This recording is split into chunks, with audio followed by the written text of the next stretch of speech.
What's the most impressive car you've ever seen? Now, think of the polar opposite of that car. For every incredible vehicle that's come off the production line, countless others were forced to wait in the wings, shielded from the spotlight due to the embarrassment they caused for their developers. From a failed plane designed to fly like a bird to a car that was appropriately named the Egg, as you're about to see, in the 1900s and early 2000s, absolutely nothing was off limits. The result? Some of the smallest, shortest, fattest, and downright ugliest vehicles ever made.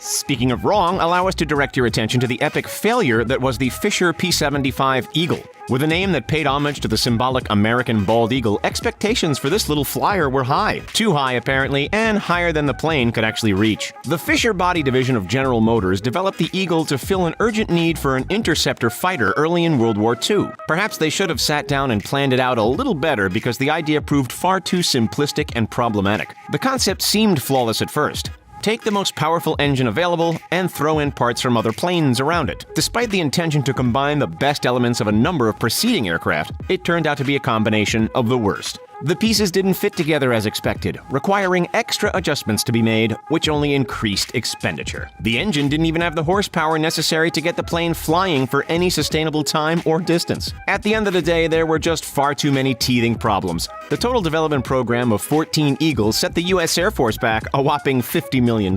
Money well spent? Nope, not at all.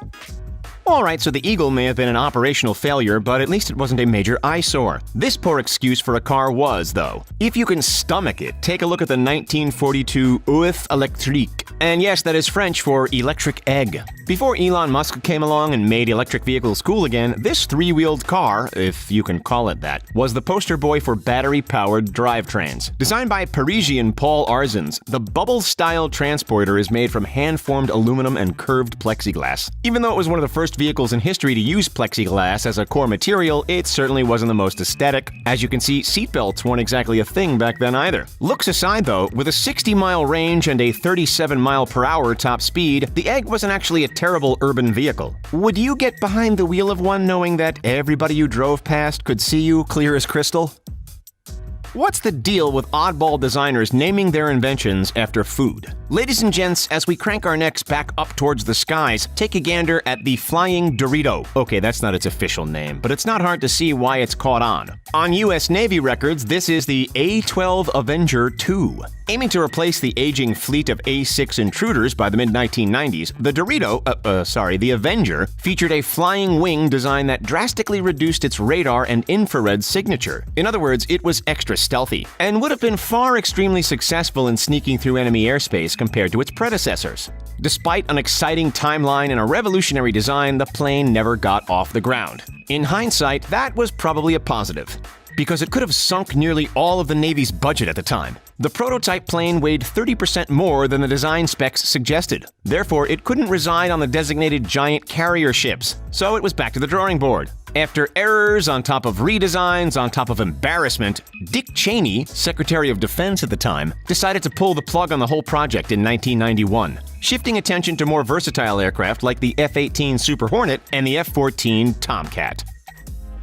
Those fighters, like nearly all military planes ever built, move faster in the skies than cars do on land, right? But what if, and bear with us, what if the car looked like a plane? Would it increase the speed? We'll have to ask General Motors, because in 1953 they designed the four-wheeled Firebird 1XP21. It generated a whopping 370 horsepower thanks to its Whirlfire turbo power gas turbine engine and its two-speed gearbox. And while that's not an absurd number compared to modern hypercars, it was darn significant for the time. For the majority of its tenure, the car's insane impracticality meant that there was only one person qualified to fly it. Sorry, drive it. That man was project leader Emmett Conklin. Whether you'd be willing to test it out for yourself or not, trust us, you wouldn't want to find yourself sitting behind it in bumper-to-bumper traffic. The engine expelled jet fuel at a staggering 1,250 degrees Fahrenheit, melting anything in its path.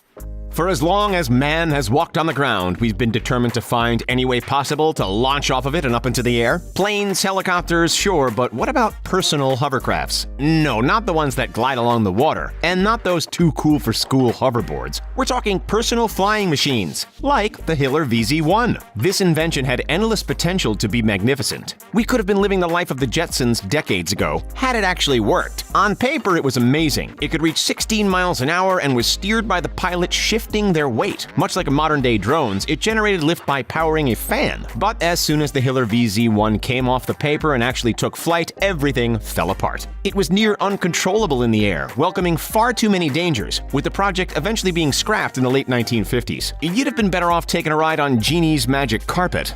Alrighty gang, say hello to the real-life clown car, otherwise known as the 1962 Peel P50. With wheels barely large enough to support its slender frame and with a cabin that refused entry to anybody over 6 feet tall, the Peel P50 clearly had its drawbacks. This three-wheeler was famously referred to by Guinness World Records as the world's smallest production car. Yep, that means it was actually available to buy and drive on the road. 47 were built on the Isle of Man between 1962 and 1965, and as hard as it is to believe, they've skyrocketed in value. One of these diminutive dynamos went to auction in 2014 with a startling price of, oh brace yourselves, $125,000. Be honest, would you rather have one of these or a BMW M5? Because they're not too different in price. Take a look at the Peel next to a smart car and then decide. With a name like the Christmas Bullet, you'd expect the associated aircraft to be lightning quick and festive, right? Wrong. This 1918 invention was neither fast nor sparked joy, with both prototypes crashing during their first flights. It was the brainchild of Dr. William Whitney Christmas, who built this groundbreaking, literally, aircraft without struts to support the wings. This meant that when it took off, it would have flapped like a bird. Evidently, it did not take long for the aircraft to fall apart. The wings simply twisted off the airframe, sending the plane's main body rocketing back toward the Earth. Out of curiosity, aviation enthusiasts have built model planes to replicate the Christmas Bullet and tested it for themselves, and even those have failed miserably. Reliant Robin. Unlike the Eagle or the Christmas Bullet, that's a name that suggests more realistic expectations. It doesn't suggest that the vehicle was anything flashy or innovative, and sometimes reliability is all that you need. Except in the case of the Robin, it wasn't even that reliable. Often prone to flipping due to the fact that it was little more than a motorized fiberglass tricycle. From 1973, amazingly, all the way to the year 2000, this car was available for consumer purchase. Yep, you could have owned one yourself, and contrary to popular belief, you were actually allowed to drive these on the freeway. Following a few updates, by 1975, the Robin was able to reach a rather impressive top speed of 85 miles per hour. Clearly, this car has copped a lot of flack for its bizarre appearance over the decades. However, there was no moment more humiliating for the Reliant Motor Company than when Top Gear decided to play giant soccer with them. Take a look. Air forces around the world look to the United States as a source of inspiration. With a nearly incomprehensible innovation and development budget, you would anticipate that one of the world's most advanced militaries would produce game-changing technology again and again. Well, the Rockwell XFV-12 was the exception to this rule. To the untrained eye, it's a revolutionary design, but in reality, it was a cheap build cobbled together from existing aircraft parts. Its uniquely placed thrusters were designed to allow for a vertical liftoff, or at least that was the idea. When tested in wind tunnels, the results suggested that the Rockwell would have flown without a worry in the world. Unfortunately, to fly, you have to be able to get off the ground. A feat which the Rockwell never ticked off the checklist. It simply could not generate enough vertical thrust, with only 3/4 of the plane able to lift off the runway, forcing the expensive project to be thrown in the trash.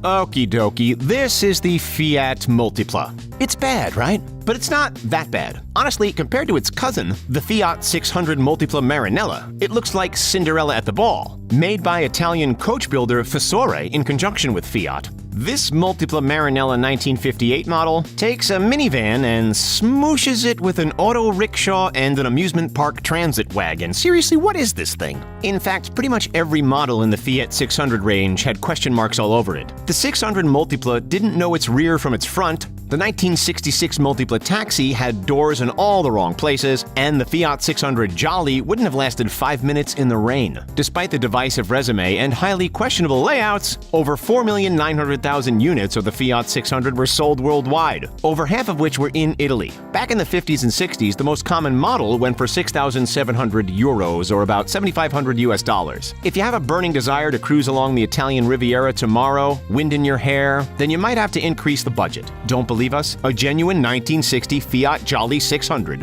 was sold for $170,500 at a collector car auction in Arizona in 2015. Alrighty then, considering every wacky design and failed project that we've seen today, which one did you think was the ugliest? Would you actually drive or fly any of them yourself? Let us know in the comments. Don't forget to like this video, subscribe to the channel, and as always, thanks so much for checking out The Richest. See you next time. Have a great day.